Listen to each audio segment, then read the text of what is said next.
Hello and welcome to the channel. We'll talk about all things card games and chill with friends. My name is Liam and today I want to tell you what the top 10 cards you need to look out for in Elite Spark.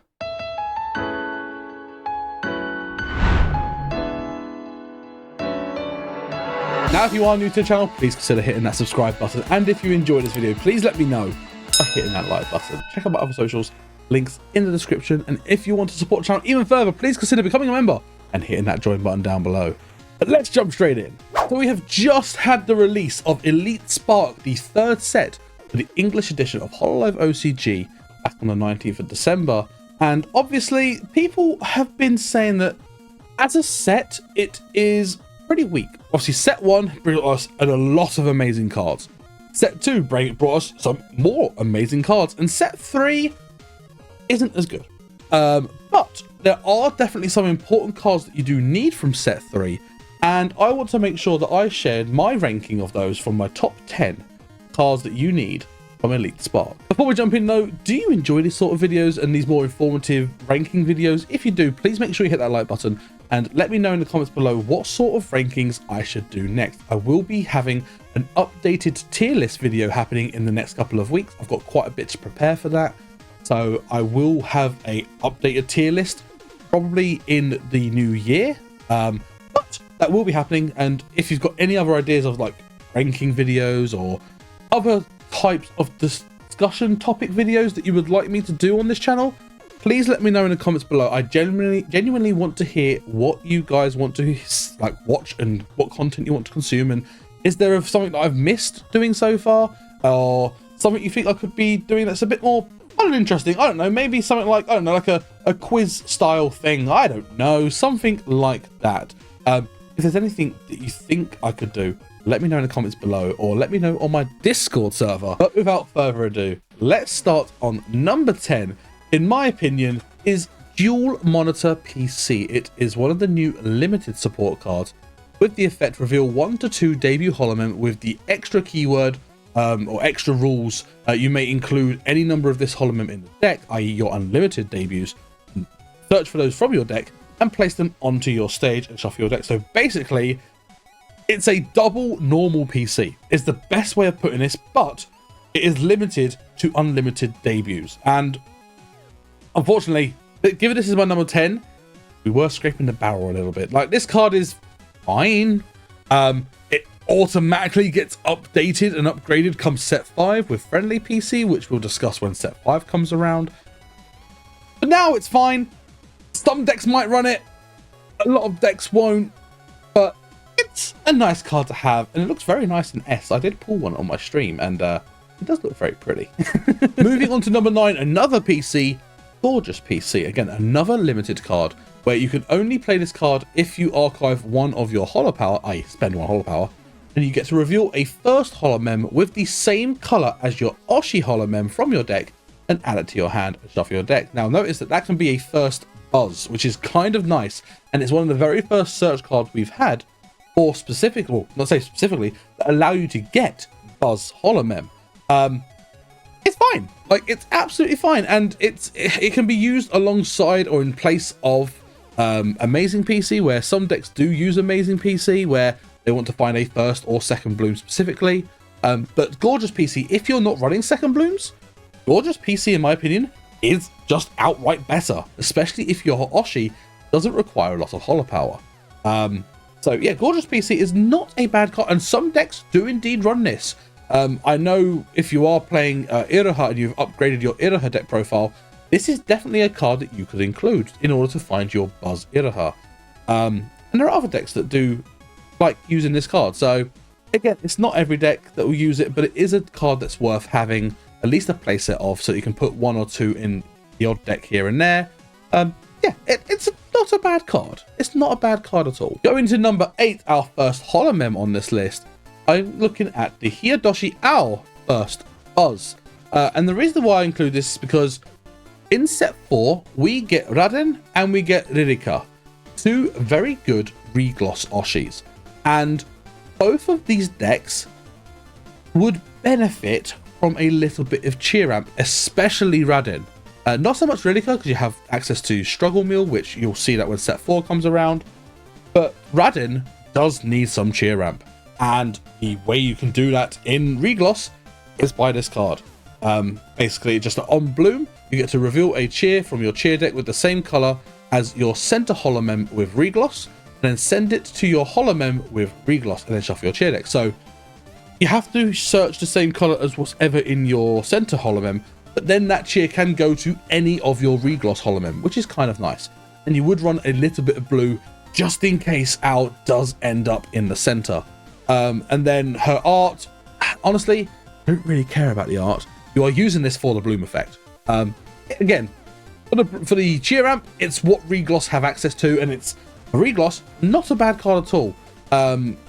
You know, so the thing with cheer ramp sometimes, or cheer ramp cards, is that they become a very susceptible target to being, you know, targeted by So That Makes You My Enemy, or potentially Totsumachi, and basically meaning, oh, it's an easy down. Whereas, because it's the Buzz Holomem, it's no longer just an easy, oh, I'm going to bring that forward and snipe it off and stop you from cheer ramping. It's much harder to deal with the cheer ramp engine of Regloss, because the cheer ramp engine is huge. It's 230 HP. So yeah, it's not a bad card. And for a rare, you know, it's not going to be hard to find them either. So it's worth keeping your eye out on these. More, not so much for now, but definitely in preparation for set 4 of Curious Universe. In number 7, and this might be a little bit of a cop-out, but the yellow cheer. Just straight up the yellow cheer. There are, obviously, getting yellow cheers is important for running yellow decks. Of course it is. But not only that as well, the yellow cheer is vital to maximize the potential of the Rainier decks. Next week, I'll be doing a video on how to upgrade previous decks into set 3. And you'll notice with the Rainier deck, not a lot changes. In fact, nothing changes. Apart from your cheer deck where you find room for your yellow cheers. That's kind of it. This card is kind of important. And obviously you can get it from the start deck. Of course you can. You can get the Shiranui Flare start deck and get 20 of them. Oh, of course you can. If you get, say, a box or 2 of Elite Spark, you'll probably end up with 2 to 3 of this yellow cheer, which is all you need if you are still playing Rainier.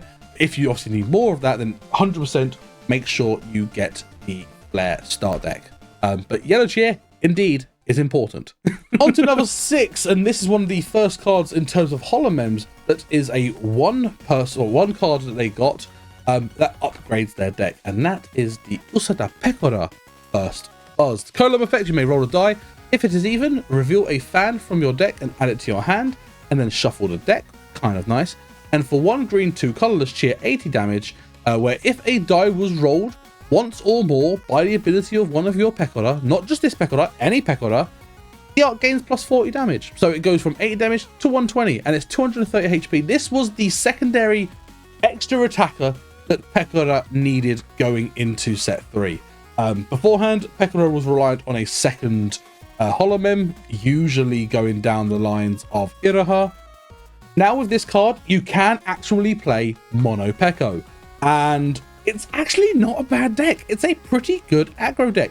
It's not as good as 12 fans, don't get me wrong. It's not as good as Canada, don't get me wrong. It's also not as good as pure Mono Miko, in my opinion. Sure. And Miko was a card I was going to put on here, but I think that the Miko, it's hard to do Miko as a card. That is more of the whole package that it's worth having Miko for. But the Pekora is a just general single card that is worth having, especially if you are looking to upgrade Pekora. And that's why it takes my number 6 slot. In 5th, we get a card that basically makes Sora actually worth running. It is the first Robokasan from set 3. It has 130 HP, the Bloom effect, where you get to look at the top 3 cards of your deck, reveal 1 Holomem with Gen 0 from among them, and add it to your hand, and then return the remaining cards to the bottom of your deck in any order. And it has a single colorless cheer art for 40 damage. So, like, this card is great in terms of Sora, because Sora beforehand was like, yeah, we can draw as much as we want. Yes, we've got access to Ankimo. Amazing. It's kind of what we do, though, and Azuki doesn't really support what Sora wants to do, really. And now with Roboco, it increases the consistency of the Sora deck so much. And this is, ironically, if you was to look at the Japanese prices in terms of the S rares, the Roboco-san is the most expensive S out of set 3. It's a really, really good card. It makes Sora worth playing. You could even run Roboco-san as an engine if you really wanted to in Suisei. You could also run it as an engine in Azuki, and you can also run it as an engine in Miko, because they're all Gen 0. But Sora is where Roboco-san shines the most, in my opinion, like Sora Roboco. But there are definitely other decks where this card belongs, and sometimes is the extra bit of consistency engine that you need to make the deck function. Yeah, also Roboco cute. She's very Pondo. But she takes my number 5 slot. In 4th place, I look at our last support on this list, and that is one that I've mentioned earlier on, Totsumachi. It is a new limited. It is the best limited out of set 3, and it can only be played if your life is less than your opponent's. But then, if your opponent has no collab holomem, your opponent moves one of their back holomem to the collab position, and it is not regarded as a collab. Now, this is fine. The partial downside to it is that Totsumachi means that your opponent gets to choose what they bring up. But it means that in certain matchups where you are dealing with the likes of, I don't know, for example, Rain and Marine, where, you know, got 6 life Oshi, they've got ahead by 1 life, and they're like, okay, I'm just going to slow roll, I'm not going to bother collabing, and you're not going to be able to keep up because I'm not collabing. Totsumachi stops that happening. The only thing that I wish was different with this card is that you got to pick what was brought up, which is why I still personally believe that So That Makes You My Enemy is a significantly better card. Not only because of the not having the life restriction or having to have your life less as a condition for this card, also the fact that you get to choose what card you bring up. Yes, it means that if they are playing the game where, oh, I'm just not going to collab, not a lot you can do about it, which is why it is a consideration that this card goes into a lot of decks just as a 1 copy. The card is good, and the plus is showing up when she hasn't even got a card yet, which is funny, and she gets the whole stuff in set 4. Why did they choose La Plus for this? There must be a reason for Totsumachi. I know there's a lore behind Totsumachi, and there must be a reason why, you know, Towa and La Plus specifically was chosen for this artwork. If you know, please tell me in the comments, because I need to be educated. In at number 3, we have, in my opinion, the one Oshi that is really worth getting out of set 3, and that is Inugami Korone. It is, in my opinion, the best generic yellow Oshi in the game. It's got 6 life, which in itself is a massive bonus. The Oshi skill, where you would only use this in your Korone deck, where you can pay 2 and just basically restand one of your Korones. So change it from resting to active is the actual terminology, I guess. But the SP Oshi skill for 3 holo power is when your yellow holomem is downed, you get to reattach one of that holomem's cheers to another holomem, and then return 1 card among the stacked holomem, including that downed holomem, to hand. So for example, you have, I don't know, a second Korone. It's got, you know, it's got a debut, it's got a first, it's got a second, and it's got 3 cheers. That goes down. I'll use my SP Oshi skill. I will get that second Korone back, and I'll also get a yellow cheer and attach it to another Korone, ready to basically go straight into my second again. It's a really neat effect, and it's reminiscent of Kiara's SP skill. Yes, it's 1 more holo power, which is a little awkward. But the upside to it is that you are at a hard 6 life. So, in my opinion, whilst it's an upside, it's also a downside of Kiara, where, yes, it stops you losing a life. Cool, that's fine. It keeps you in the game a bit. But it means that you actually lose out on a cheer ramp for that turn, whereas you don't have that downside on the Korone, and the upside is that it is just outright a 6 life Oshi holomem. So, yeah, I really think that, you know, of all the Oshis to get out of set 3, Korone is the one you absolutely need for future sets. There are future decks, and very good future decks, looking at Subaru Marine in set 4, where it uses the Korone Oshi because it is just really good for it. So yeah, if you're going to get any Oshi from set 3 for future sets, Inugami Korone is the one you absolutely need. Moving on to number 2. Now, number 2 and number 1 are basically the same in terms of, like, these are really important cards to get. Make sure you get them.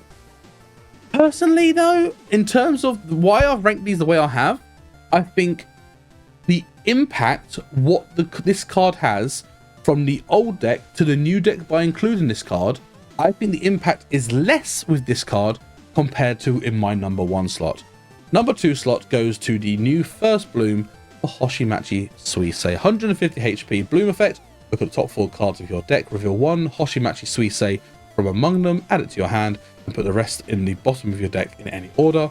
And it's got a 1 blue, 1 colorless cheer art for 40 damage, where when you use this art, if your Oshi Holomem is Hoshimachi Suisei, you may reattach 1 blue cheer from this Holomem to one of your back Suiseis. Now, when I was saying earlier about, I think this has less impact on Suisei and becoming a big good deck.